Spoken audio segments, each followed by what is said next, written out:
आपका क्या नाम है? मेरा नाम भूमो रावत। आप क्या कहेंगे? और बटे मेरे बोनी हमारे बड़ी भाषा करो भाषा यहाँ पर जोर दिए जाओ और ये भू कानून तुरंत लागू किए जाओ और ये हमारे मूल निवास कुछ ये हमारे जरूर होना चाहिए। हमारे राज्य में हम तो आज बड़ी खुश हो चुकी इसका साल लेगी नहीं पर थोड़ा हमारे जो पहाड़ को प्लान हुई तो सुंगरूंग जो गाँव में खेती बाजी कन मकन कहला तो थोड़ा यहाँ पर भी हमारे विधायक मंत्री जी लोग यूँ बार थोड़ा फट बन लगे जो और बाग बच्चों तक खाना चाह गढ़वा हमारे रान मकन मच कहला हमारी भाषा पर जी जोर चीज दिए जाओ और ये सही तो हमें सतत नमन करना चाह और हम सब लोग एकता बनी रहो जब विधायक मंत्री बनाए तो हमारे पहाड़ पर भी ध्यान दिए जाओ। जय भारत जय उत्तराखंड। हाँ अच्छा, अभी क्या क्या मुद्दे रहेंगे आने वाले समय में? मेन मुद्दा ये कि मूल निवास होता है बच्चों को नहीं हम तो बुढ़े गए मोरे जोला मूल निवास और भू कानून जो जमीन भैरो लिए ली भैरा होटल बनी नहीं हमारे दोनों तो केदारनाथ में सब घोड़ा चढ़ाना चाहिए और गुग्गू पर ले जाना चाहिए कि हमारे गुग्गू करना हमें सारी घोड़ा बुकना मन हमारे गढ़वा हमारे भाषा भी और हमारे बच्चों भी कुछ न कुछ रोजगार मिल चाहिए भाई।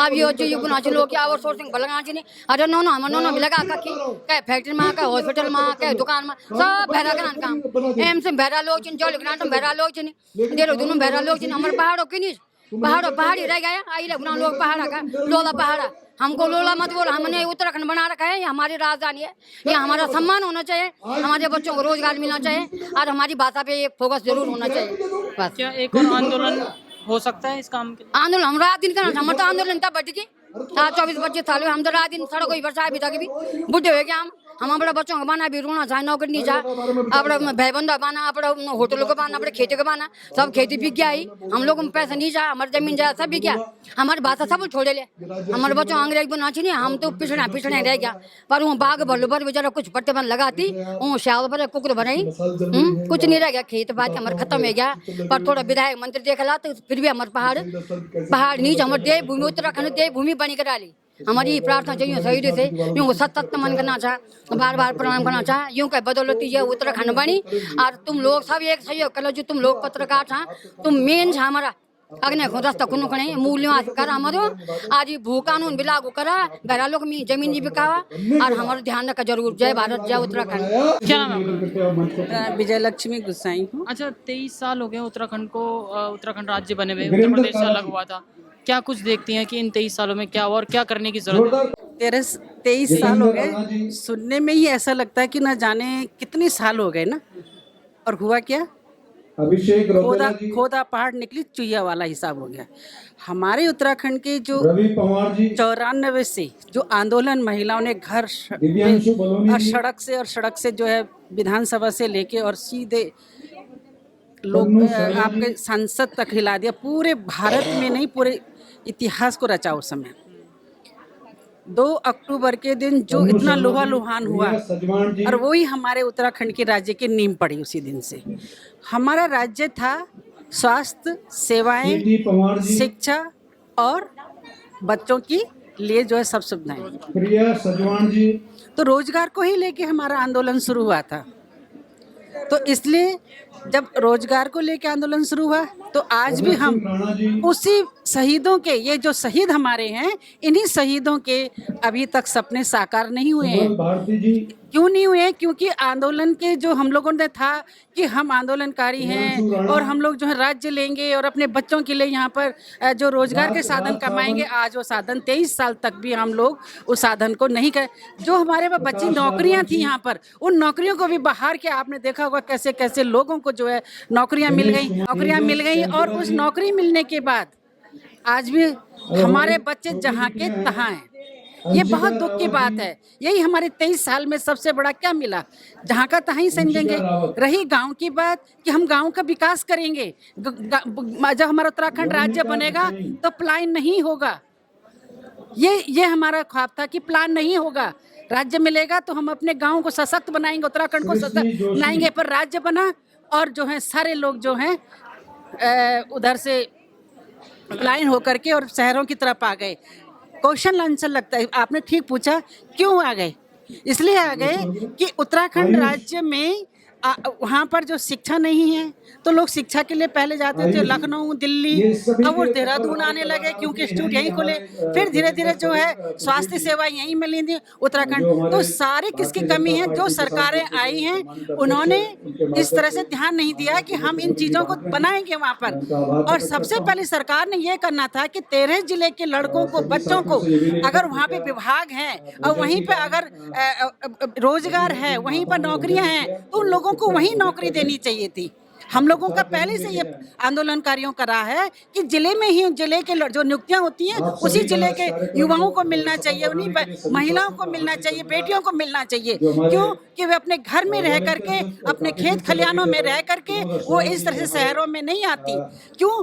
कि नौकरियां उन्हीं को, नौकरियां जिले में सबको मिलती। रही राज्य स्तर की नौकरियों में वो हमारे बड़े जो बच्चे निकल रहे हैं, IAS में निकल रहे हैं, उसमें निकल रहे हैं, ये उनके लिए हो जाता। परंतु क्या हुआ कि सारे लोगों को जो नौकरी चाहिए थी देहरादून में और और ना हमारे विभागों ने वहाँ पे कोई काम नहीं किया। विभागों ने तो सारे, जैसे सिंचाई विभाग है, उन्होंने कूलें नहीं बनाई तो खेतों में कहाँ जाता। वन विभाग है, उन्होंने जो जानवर आते हैं और जो इतने सारे वहाँ पर जानवर हैं, चकबंदी नहीं करी। नहीं, चकबंदी तो दूसरी चीज हो गई, पहले जानवर तो कर लेते, उन्होंने तार बाड़ करते, कुछ न कुछ करते। तो गाँव में जो लोग खेती कर भी रहे थे वो सब जंगल खा गए। तो वन विभाग में भी उसमें सक्रिय नहीं हुआ। आपका रहे कृषि विभाग में सक्रिय नहीं होना उनको। अच्छा, कृषि विभाग जहाँ उत्तर प्रदेश से आते थे तो अच्छे बीज होते थे। अब जब उत्तराखंड में ही बीज, तो कृषि विभाग ने भी जो है बीज में काम नहीं किया। अगर उनको अच्छे बीज देते, अच्छे वहाँ पे उत्पादन होता, सिंचाई भी चलती, और वन विभाग अगर जानवर नहीं आते तो कौन अपने घर छोड़ के यहाँ पे एक एक दो दो नाली में, 5 नाली में, एक आधा घंटे, आधा बीघा में, 1 बीघे में कौन रहा था यहाँ पे? अपने करोड़ों की जमीन छोड़ करके, अपने कितने हेक्टेयर जमीन छोड़ करके आ रखे हैं लोग। क्यों?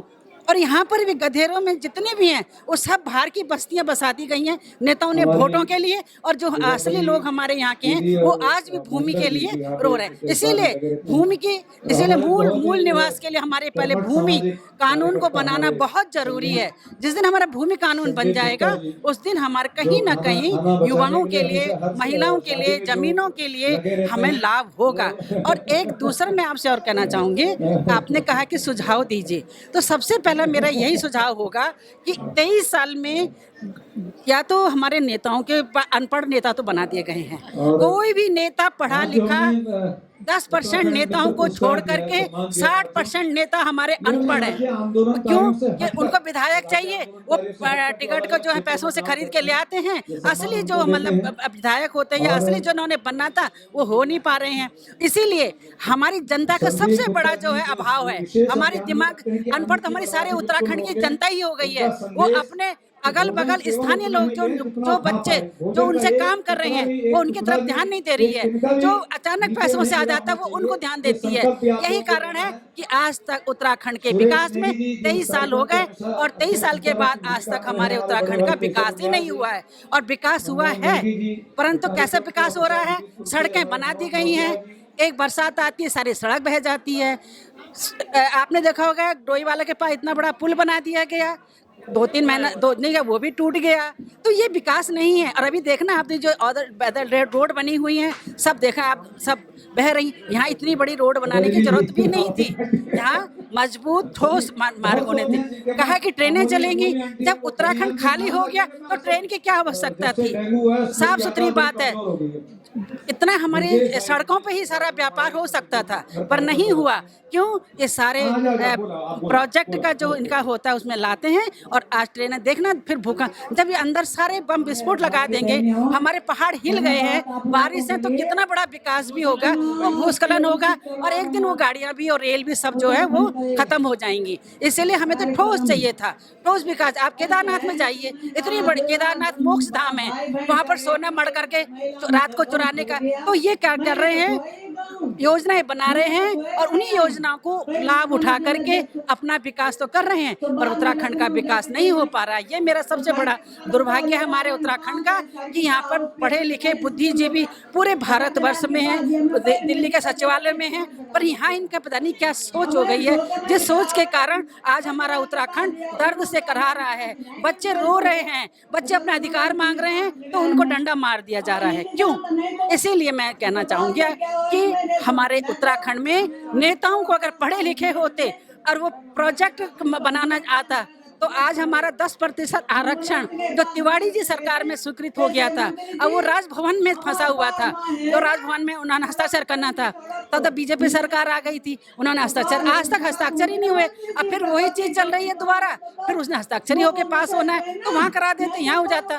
बच्चे जो आप 40 साल के हो गए, 45 साल के हो गए, वो लोगों का भविष्य खत्म कर दिया है। तो ये हमारा है कि अगर इनके अंदर अच्छी सोच होती, अच्छी पढ़ाई लिखाई करी होती, अच्छे प्रोजेक्ट चलाए होते, टेक्निकल होते, क्योंकि आज का बच्चा, युग का बच्चा, छोटा बच्चा ही पैदा होते 4-5 साल में पूरा टेक्निकल बन जाता है। हमारे ना कोई विधायक टेक्निकल, ना कोई हमारे मंत्री टेक्निकल, बन गए। जिनको प्रधान नहीं बनना था वो नेता बन गए, जिनको नेता नहीं बनना था वो मुख्यमंत्री बन गए, जिनको मुख्यमंत्री नहीं बनना था वो प्रधानमंत्री की दौड़ में दौड़ रहे हैं। तो ये मेरा उद्देश्य है कि ये जो हमारे दिख रहा है, ये जितने हमारे शहीद हैं, आज इनका दर्द करा रहा है, इनके लहू की छींटें यही कह रहे हैं कि उत्तराखंड का अभी वो विकास नहीं हुआ जो इनका सपना था। और इनका सपना तभी साकार होगा जब जिले जिले में उसी जिले के बच्चों को, युवाओं को नौकरी दे दी जाए, उसी जिले में जो है स्वास्थ्य की, शिक्षा की। अभी आपने देखा चमोली के साइड में कुछ पुल ऐसे हैं जिन पे अभी तक 23 साल में पुल नहीं बने और लड़कियां जो हैं वो झूले में झूल करके जाती हैं घर, नदी को पार कर रही हैं, झूले से उधर जाती, झूले से इधर आती है। स्कूलों की हालत बदतर हो रखी है। कहते हैं कि हम लोग स्कूल का बड़ा अच्छा मोटिवेशन करेंगे, करिए आप, परंतु स्कूल में वहाँ रेजिडेंस बनाइए, जहाँ छोटे छोटे गांव हैं उसमें आप ले लीजिए।